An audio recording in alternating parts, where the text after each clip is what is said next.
अस्सलाम अलैकुम मेरे किसान भाइयों। आज मैं आपके लिए लेकर आया हूं एक ज़बरदस्त देसी इलाज उन जानवरों के लिए जो बार बार रिपीट होते हैं। आपने उनको एआई करवाई, प्रेग्नेंट करने के लिए टीका लगवाया, नेचुरल तरीके से क्रॉस करवाई, लेकिन आपका जानवर प्रेग्नेंट नहीं होता और बार बार खाली जाता है। आपने डिवर्मिंग लाजमी करवानी है, मिनरल मिक्सचर लाजमी देना है। इसके साथ अपने एक देसी नुस्खा आजमाना है। नुस्खे में शामिल होने वाली सबसे पहली चीज है लीमू। लीमू विटामिन सी का बेहतरीन जरिया है, ये आप सबको पता है। अपने हर दिन 4 से 5 लीमू देने हैं, 5 दिन देने हैं, फिर 5 दिन नहीं देने, फिर इसी तरह देना है।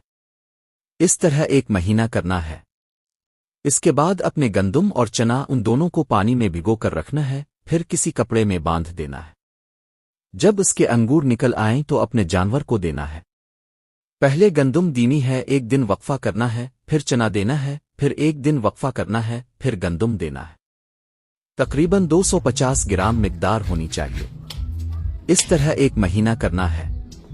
इंशाअल्लाह इसके बेहतरीन रिजल्ट मिलेंगे और आपका जानवर दोबारा रिपीट नहीं होगा। अगर वीडियो अच्छी लगे लाइक करें, शेयर करें, चैनल को फॉलो करें।